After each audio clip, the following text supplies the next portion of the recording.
Bonjour à tous. Bonjour.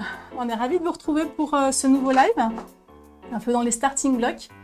C'est notre dernier live de la saison, puisque après on va prendre quelques jours de repos bien mérités. Donc pour ceux qui ne me connaissent pas, je suis Anne-Laure. Et je suis Héloïse. Et donc on vous présente depuis quelques mois des lives sur des sujets qui sont assez variés. Le mois dernier, on vous a présenté du coloriage sur des tableaux velours. Donc c'était avec différentes techniques. Vous pouvez le retrouver en replay sur YouTube, mais également sur notre blog. On a un article dédié à ça. Donc aujourd'hui, on va vous parler activité enfant. Bien sûr, là c'est les vacances. Moi, mes enfants, ils sont grands maintenant. Ils ont 17 et 19 ans. Donc j'ai beaucoup fait des activités manuelles. Mes enfants étaient beaucoup cobayes pour Méga Créa. Et là, je vais vous présenter des choses qu'ils ont beaucoup aimées. Parce que bien sûr, il y a des intemporels, puis bon, il y a des petites nouveautés aussi, des choses qui n'existaient pas il y a 15 ans. On va parler coloriage, on va parler cartes, on va parler perles, on va parler art du fil. T'es prête? C'est parti. Allez. Alors, on va commencer par le plus simple. Le plus simple, c'est ce que vous connaissez tous, c'est le coloriage. 3 types de façons de colorier. Alors là, vous avez le magnifique Diplodocus que Hello a fait la semaine dernière. On peut même voir qu'il a un vitiligo, il est dépimenté sur la face. Donc on vous les a déjà présentés la semaine dernière, mais le mois dernier. En fait, ça c'est de la gouache qui se présente sous forme de petits flacons. Et donc on va pouvoir venir, ici on avait fait en doré. Ça se voit pas très bien à l'écran, mais c'est vraiment très doré, quand on les voit. Peut-être on peut avoir un jeu de lumière. C'est ça. Je sais pas ce que tu en penses, Hello, mais quand tu le regardes comme ça et quand tu le regardes à l'écran, on est d'accord que là c'est très fluo. Ah oui, et à l'écran c'est moins fluo. Il est fluo radioactif. C'est ça. Même toutes les autres couleurs que vous voyez là, hop là. Elles sont vraiment... c'est vraiment des couleurs très fluo. On peut faire plein de choses, des choses très simples ou plus élaborées avec ces petites gouaches. Tu peux nous montrer un peu la texture, peut-être en faisant un petit coin. C'est une texture un peu épaisse. Et en fait, au final, on a un rendu un peu texturé, un petit peu en relief. Donc c'est assez sympa. Donc ça, c'était juste un petit rappel par rapport à ce qu'on vous a montré la semaine dernière. Donc si vous voulez revoir ce live en détail, je vous invite à vous rendre sur la chaîne YouTube ou sur le dernier article de blog. Ce que je voulais vous présenter, c'est un petit peu mon coup de cœur dernièrement. C'est en fait un set de table en silicone et vous avez ce qu'on appelle du coloriage magique. Donc en fait, ça se présente comment? Vous avez un set de table. Donc là, c'est un mandala. Vous avez des feutres et vous avez une éponge magique. Alors, je vais faire une plus grande surface.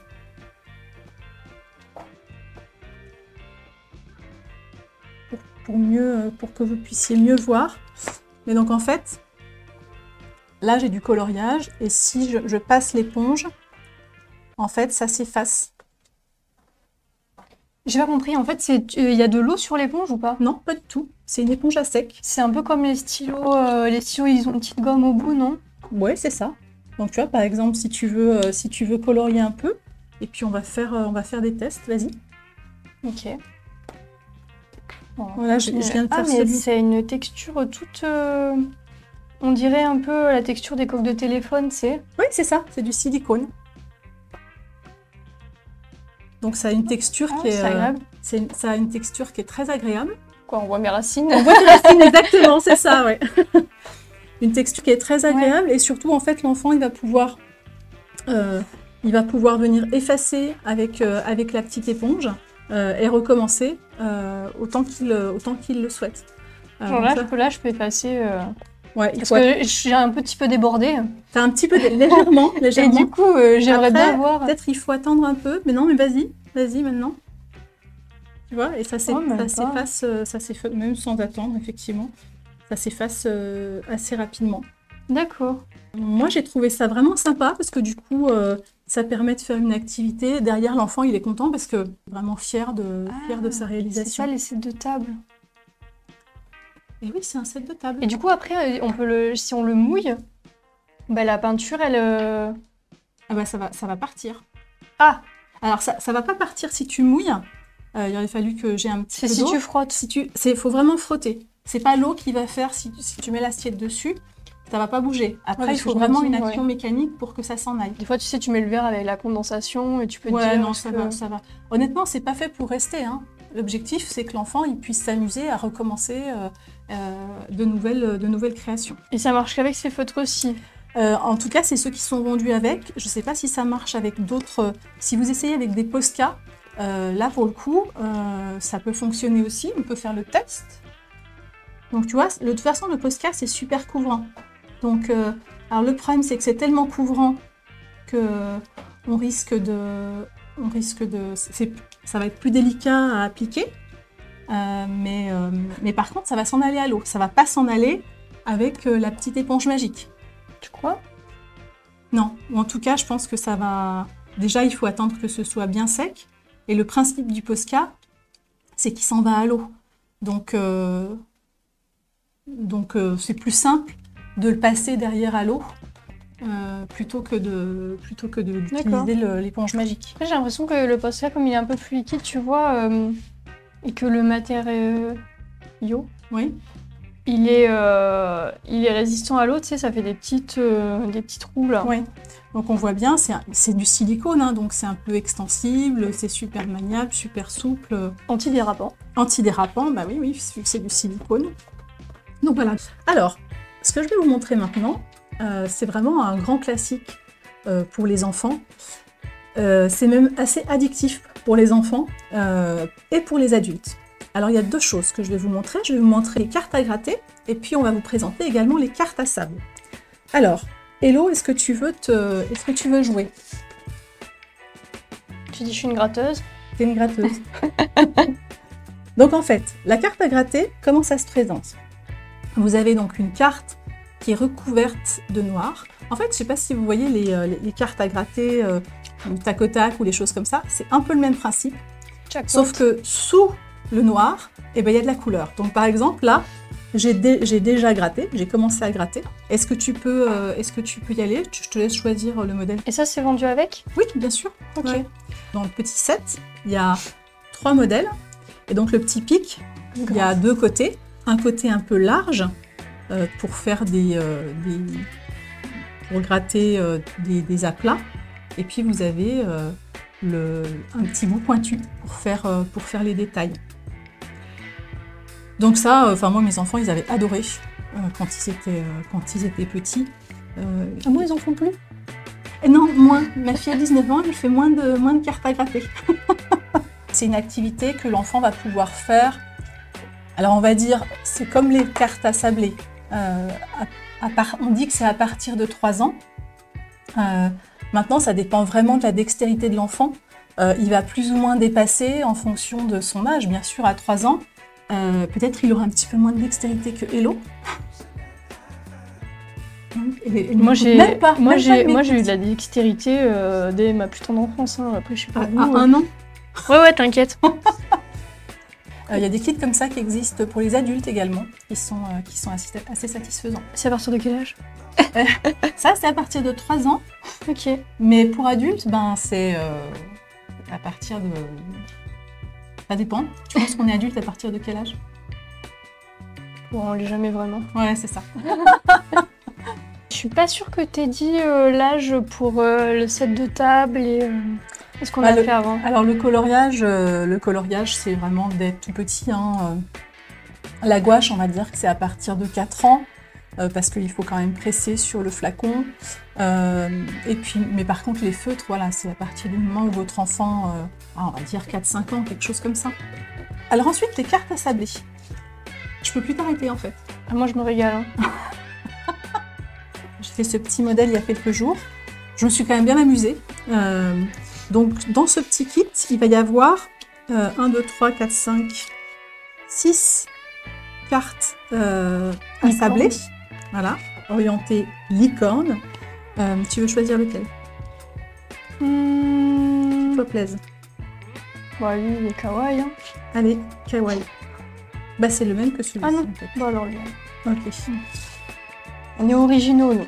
Donc dans ce petit set qui est à 2,20 € en promo, il n'y a pas le sable parce qu'en fait, s'il y avait le sable dans tous les kits, vous allez vous retrouver avec des tonnes de sable. Donc en fait, il vaut mieux acheter un set de sable. On trouve très facilement, voilà, c'est des sets Ah, c'est les stylos. ouais, qui se présentent comme ça. Alors il n'y a pas le pailleté, hein, il est à côté le pailleté. Et en fait, vous achetez le sable et puis vous achetez les petites cartes à côté.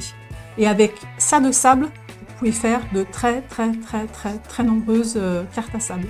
Alors, ce que je vous invite à faire, c'est que je vous invite à vous positionner dans un petit Récipient. récipient, comme ça, Un vous mettrez plateau. voilà, un petit plateau, comme ça, vous ne mettez pas trop de sable partout. Il va falloir venir enlever délicatement. Donc ça, c'est le travail d'Elo. Tu te mets bien sous la caméra. Oui. Il faut enlever délicatement le petit film. Et en fait, sous le film, vous allez avoir un adhésif. Et c'est là qu'on va venir mettre le sable. Je te laisse choisir ta couleur. Bah rose, hein, direct. Allez, rose. Je suis quand même surprise que tu n'aies pas choisi les paillettes. Vas-y. Vas-y. Mais tu me fais douter maintenant. Bon, je les mettrai dans les étoiles, les paillettes. Ouais. En fait, on parle de cartes à sabler, mais vous pouvez aussi utiliser, bien sûr, des paillettes. Vous pouvez vraiment utiliser tout ce que vous voulez.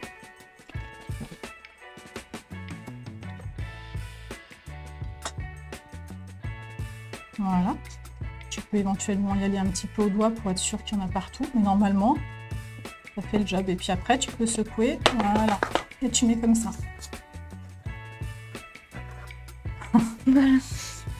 Tu peux montrer ce que ça donne avec peut-être avec de la paillette. Tu fais une petite étoile en paillette. Cette étoile, ça va pas être la plus facile à enlever.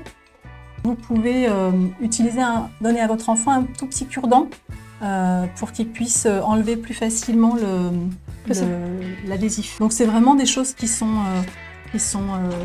pareil, qui vont permettre de développer un petit peu aussi la concentration de l'enfant. Voilà. Donc les cartes à sable, c'est un peu un classique et les enfants ne s'en lassent pas. Un autre classique dans les activités pour enfants, alors ça a plusieurs noms. On parle de plastique magique, on parle de plastique fou, on parle de plastique dingue. Tout ça, c'est la même chose. C'est des marques différentes. Aujourd'hui, je vais vous présenter le plastique magique. Ça se présente en général dans un petit sachet avec l'endroit est ici. Voilà, avec toutes les instructions. Et il peut y avoir du plastique fou, ou du plastique dingue, ou du plastique magique transparent, de couleurs. Souvent, il y a des motifs pour s'inspirer, pour faire des choses particulières. Donc en fait, le principe, c'est le suivant. Vous allez venir découper sur le plastique fou. Donc ensuite, vous allez venir faire votre dessin sur le plastique fou. Alors attention, il y a un côté brillant et lisse, et il y a un côté mat et avec un petit peu plus d'aspérité. On peut dessiner. Et c'est sur cette face-là qu'il faut dessiner. Juste pour montrer à peu près la taille des points que j'ai fait. Voilà, j'ai fait des choses un peu variées, comme ça. Ouais, on peut aller des ronds un peu de tailles différentes, certains pleins, d'autres pas. Et donc, une fois que vous avez terminé de décorer votre forme, vous allez la mettre au four. On a fait une petite vidéo, alors elle n'est pas extraordinaire, hein, parce qu'on a fait ça derrière la vitre du four. Une fois que c'est sorti du four, donc quand ça rentre dans le four, c'est comme ça, et quand ça sort du four, c'est comme ça. Et surtout, on voit bien que la feuille d'origine, elle est vachement souple, on peut la tordre. Alors que là, je peux pas. Si je force, je casse. Je sais pas si on voit, mais le mien, il est vraiment hyper fin, alors que celui d'Anne-Laure, il a plus d'épaisseur. Ouais. Voilà, c'est ça. Ce à quoi il faut bien penser, c'est que si vous voulez faire par exemple, je sais pas, par exemple là ça pourrait être une boucle d'oreille ou un porte-clés, c'est de bien faire le trou avant la cuisson. Et donc parce qu'en fait si vous faites le trou après la cuisson, il faut le faire à la Dremel. Ce que je vous conseille, c'est quand vous le mettez au four, vous mettez bien sur du papier cuisson. C'est non seulement pour le protéger, pour protéger votre plaque de four, mais aussi pour être sûr que ça colle pas. Okay. Et surtout, ce que je vous conseille, c'est de ne pas forcément suivre à la lettre le temps de cuisson. Dans le four, ça va se déformer. Et quand c'est redevenu plat, c'est fini. Donc si vous avez une grosse forme, là c'est quand même une assez grosse forme, ou si vous avez une petite forme, le temps il sera pas pareil. Le temps il sera différent. Alors moi ce que je fais en général, c'est que pendant que c'est au four, je prépare 2 gros livres avec du papier cuisson. Dessus-dessous. Dessus-dessous. Et une fois qu'il sort du four, tout de suite, je le mets entre 2 livres. Ça permet en fait qu'il garde bien une bonne forme plate. On peut mettre tout type, genre stylo, peinture, sur le plastique. Ça dépend des plastiques. Il y en a qui supportent le crayon, d'autres qui vont supporter... Alors le Posca fonctionne partout. Hein. Posca c'est magique, donc le Posca ça fonctionne toujours sur tous les plastiques fous. Mais en fait il y en a qui sont lisses, il y en a qui sont plus rugueux, qui vont permettre d'utiliser des crayons de couleur.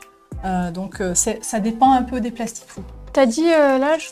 Alors l'âge c'est à partir de, je dirais, 4 ans, mais c'est avec un adulte, parce que bien sûr l'enfant il ne peut pas avoir accès au four. Mais après ça dépend de sa dextérité. À partir de quand il sait tenir un stylo. Ouais, c'est ça. On va vous parler de la star, mais vraiment, je crois qu'on peut dire que c'est la star des activités pour enfants. Moi, vraiment, mes enfants, ils en ont fait tellement. C'est, je sais pas si vous savez de quoi je vais vous parler. Je vais vous parler des perles à repasser. Vous allez avoir 3 tailles de perles.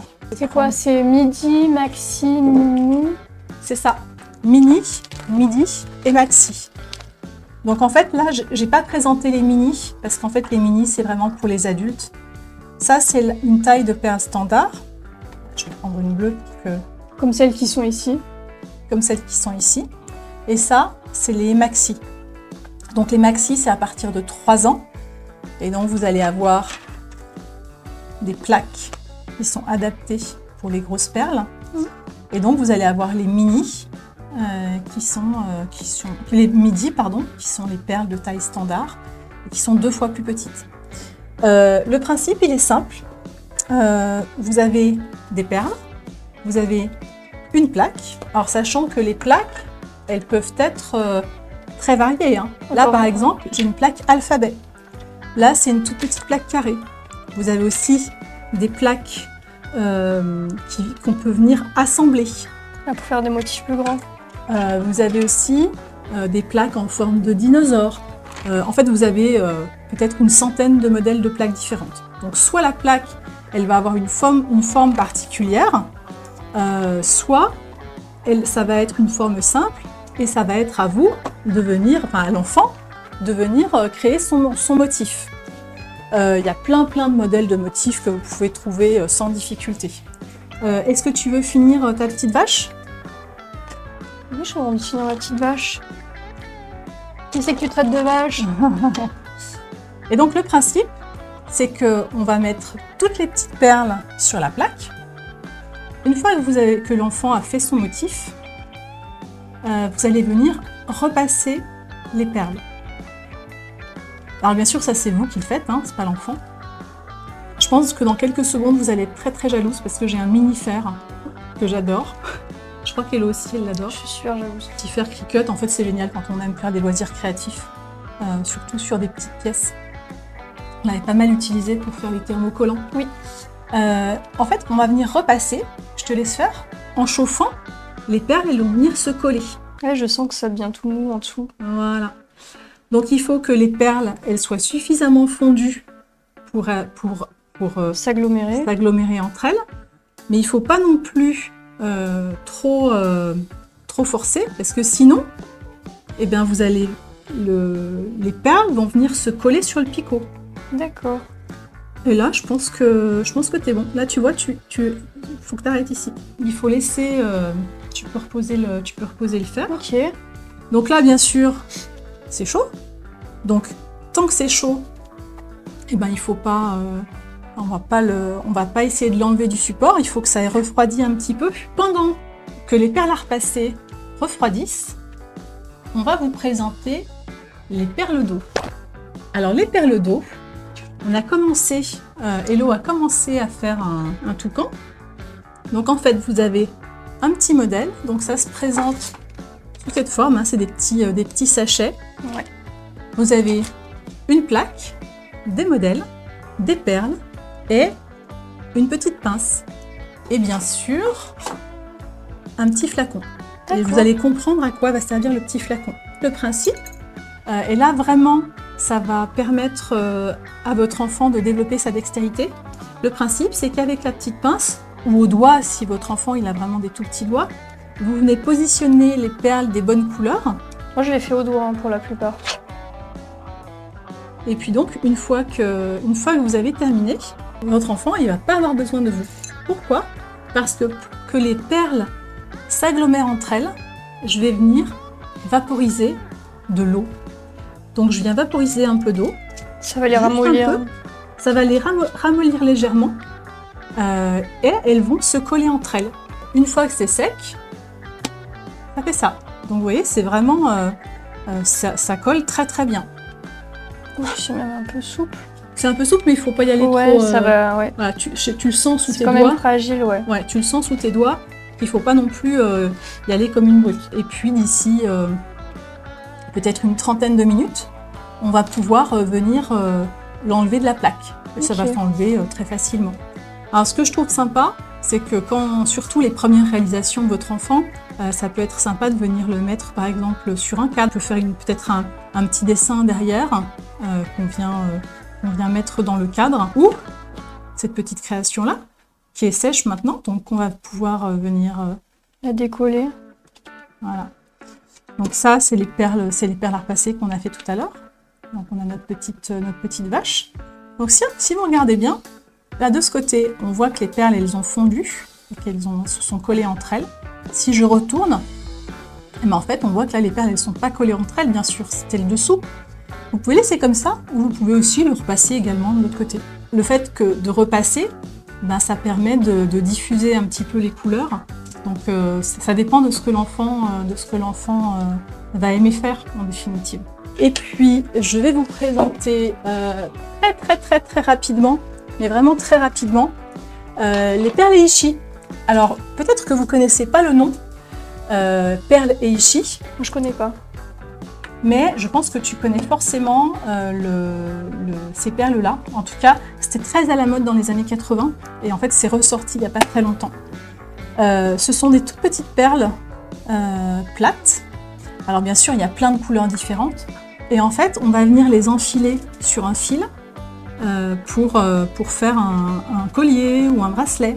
Et c'est la différence de couleur qui va créer quelque chose de joli. Ouais. C'est plutôt pour des enfants de 7-8 ans, quelque chose comme ça. J'ai pas forcément dit les âges à chaque fois. En général, il y a des âges qui sont notés sur les produits.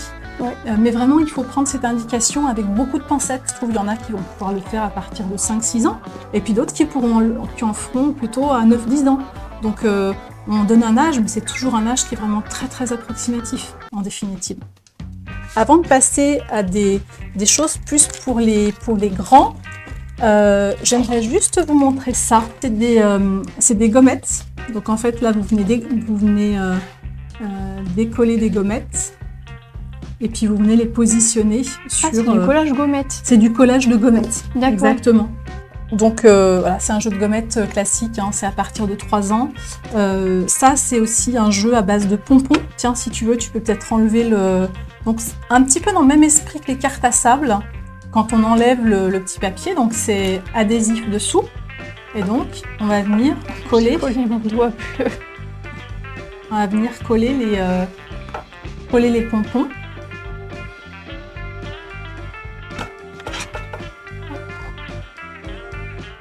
D'accord. Voilà. Et donc après, t'enlèves cette partie-là. Tu vas venir mettre le vert plus foncé. etc., etc.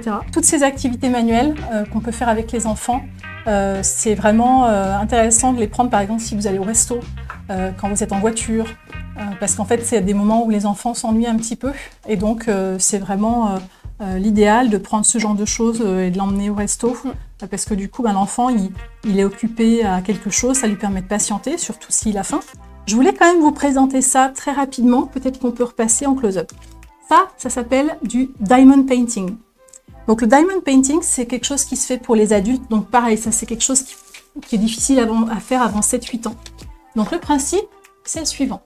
Vous avez ici un support, là vous avez une feuille, et en dessous vous avez des numéros avec des adhésifs. Il y a des adhésifs que sur les numéros. C'est ça, exactement. Donc là, c'est pas adhésif, mais là, c'est adhésif. Puis il y a des petits numéros, c'est comme de la peinture au numéro, mais avec... Exactement. Donc le principe, c'est que vous avez un petit stylet, vous avez une espèce de petite pâte, de petites pattes, voilà. Et en fait, vous mettez un petit peu de pâte dans le stylet. Ça va permettre en fait à... la paillette d'adhérer. Hein. C'est ça, exactement. Donc là, je viens attraper un strass et je vais venir le positionner sur le bon numéro. Et tu l'attrapes par le côté rond du coup. C'est ça, il faut que le côté bombé soit dessus. Et une fois que c'est terminé, en fait, vous enlevez, bien sûr du coup le plastique est complètement enlevé. Voilà, et donc vous venez positionner votre tambour. Alors là, bien sûr, c'est pas un support qui est adapté, hein, mais vous voyez, là, c'est super bien tendu. Et donc, ce que vous venez mettre dans le tambour, c'est votre création, votre petit panda. Donc ça, les enfants peuvent vraiment... Koala. Koala, pardon. Non, mais pas paresseux. Paresseux. Paresseux. Moi, je répète tout ce que tu dis. Hein. Pour terminer, je voulais vous présenter des choses qui soient en lien avec l'art du fil. Ce que je vais vous montrer, c'est le string art. Alors, je ne sais pas si vous vous souvenez de ce que c'est que le string art. Le string art, c'était une technique qui était beaucoup utilisée dans les années 70. Alors, aujourd'hui, on dit string art. Hein. À l'époque, on ne disait pas du tout string art. L'art de la ficelle. On disait les tableaux de fil tendu. Alors, dans ce petit kit, vous allez avoir donc le support, bien sûr, qui est un support un peu mousse. Voilà, vous avez des petits picots. Et en fait, ces petits picots, on va venir les positionner sur le tableau de fil. Et en fait, hop, on pique. Tu veux essayer? Allez. Oui, en plus, les trous sont déjà placés. C'est ça, en fait, il faut que ça soit régulier. Hein. Il faut mettre le picot à l'endroit du... Ok. Voilà. Une fois que vous avez positionné tous les picots, vous allez venir accrocher le fil sur un premier picot. Et ensuite, eh ben, vous laissez libre cours à votre imagination. Ah oui. Donc en fait, soit tu as un schéma régulier, un schéma bien précis, mais pour les enfants, je pense que le mieux c'est quand même de les laisser un peu jouer avec les fils. Et donc, une fois que vous avez terminé, je pense que le mieux c'est de revenir au point de départ. Une nouée. Et donc là, je reviens au point de départ. Alors bien sûr, j'ai fait que quelques passages, hein, mais l'idée c'est d'en faire... Donc on revient au point de départ. L'idée c'est de recouvrir toute la zone. C'est ça, exactement. J'avais une paire de ciseaux, elle est par là. Ça marche beaucoup aussi sur du liège, non? Oui. Avec des aiguilles. Tout à fait. En fait, il faut un support qui soit quand même un peu mou pour les enfants, hein, parce qu'après vous pouvez utiliser des planches de bois. Si vous êtes un adulte, c'est une planche de bois et puis des clous. Voilà. Donc là, pour les enfants, il faut quelque chose de plus... Là, c'est mou en fait, hein. C'est tout mou, donc pour qu'on puisse venir piquer les petits picots facilement. J'espère que vous avez pris plein d'idées pour occuper un petit peu les enfants pendant les vacances. Le prochain live aura lieu le 19 septembre et on va parler crochet. différents types de crochets. Et moi, je dois vous avouer que je vais retomber un petit peu en enfance parce que la dernière fois que j'ai fait du crochet, je pense que je devais avoir 12 ans. Ah, quand même. Tu t'en souviens bien, hein? Oui, mais il va falloir que je fasse un petit peu de travail ma mémoire. Okay. S'il y a des sujets que vous voulez qu'on aborde, n'hésitez pas à nous envoyer des messages ou à nous mettre des commentaires. On les abordera avec plaisir. Et puis, n'hésitez pas également à vous abonner pour être notifié lors des lives. J'ai été ravie de faire ce live avec vous. J'espère que vous avez passé de bonnes vacances. C'est la dernière pour Hello. Le dernier. C'est le dernier. Ouais. C'est le dernier live pour Hello. Donc c'était chouette de faire ces lives avec toi. Moi aussi, j'ai beaucoup apprécié. Ouais. Et puis je vous dis à la rentrée. À bientôt. Bye bye. Salut.